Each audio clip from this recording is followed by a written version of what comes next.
The only people who bought this Smollet fairy tale from the very beginning were the reporters at all the major network affiliates and all the major networks who were pretty much convinced there were large gangs of white people in MAGA hats roaming the countryside trying to attack black gay actors.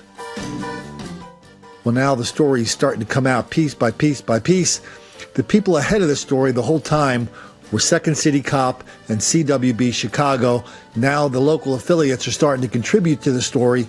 In Chicago, they figured out that the two guys they identified as people of interest, yes, they were not white guys wearing MAGA hats. They were black guys known to Mr. Smollet. Yeah, apparently the dude was being written out of Empire. He was all pissed off, and apparently the cops have known this for several days, if not a week, that this was a staged attack. Let's get some more details from the ABC affiliate in Chicago. Is developing minute by minute here. Right now, Chicago police are questioning Jussie Smollett and a second Empire actor in the investigation into that alleged attack. Multiple sources are telling Eyewitness News that Smollett and the two men are being questioned by police for staging the attack, allegedly because his character was being written out of the show. Someone familiar with the investigation said that Smollett was a no-show for an interview earlier today with detectives, and all of this is coming on the heels of Smollett speaking out in his first media interview, taking aim at those who doubt his story. He said, "This MAGA country punches me right in the face." So I punched it back. And then we started tussling. You know, it was very icy. And we ended up tussling by the stairs, fighting. There was a second person involved who was kicking me in my back. A harrowing account of what Empire actor Jussie Smollett says happened to him in Chicago's Streeterville neighborhood last month. As his television show continues to shoot this evening on the Mag Mile, police are now questioning the two people seen in this surveillance photo. One, an actor on Empire. And in a raid on their home, they retrieved shoes, electronic devices, and other items to see whether the two played a role in the assault. Just this afternoon, the attorney for one of those persons of interest was seen leaving Area Central Police Department. Smollett said today, these two are his attackers. I don't have any doubt in my mind that that's them. Never did. But Chicago police say there is no evidence the persons of interest were involved in that physical attack described by Smollett.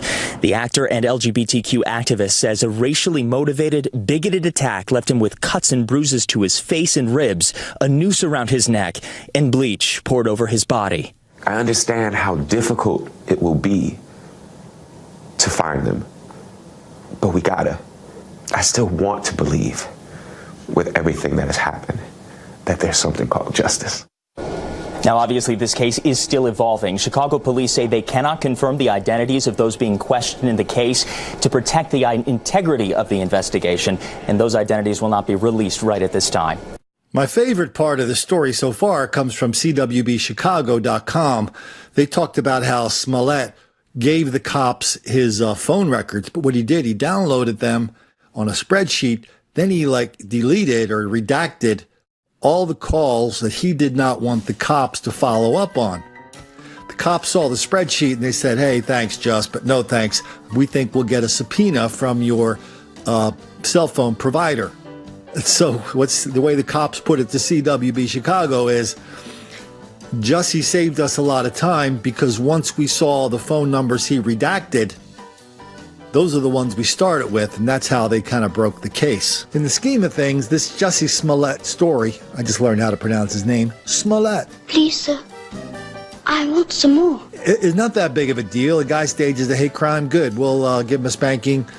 He'll promise not to do it again, and off he will go to his next acting gig, telling everybody he really did get beat up by a bunch of people wearing white guys wearing MAGA hats. That's the way this is going to play out, even though he's going to be proven wrong.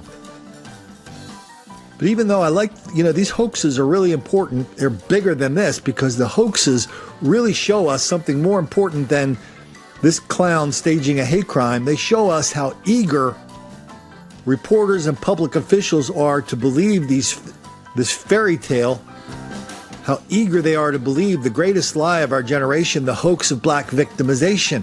And how easy it is an indicator of how eager they are to believe the lie. Because believing Jussie Smollett and other people when they talk about the greatest lie of our generation, that'll never make the black kids angry.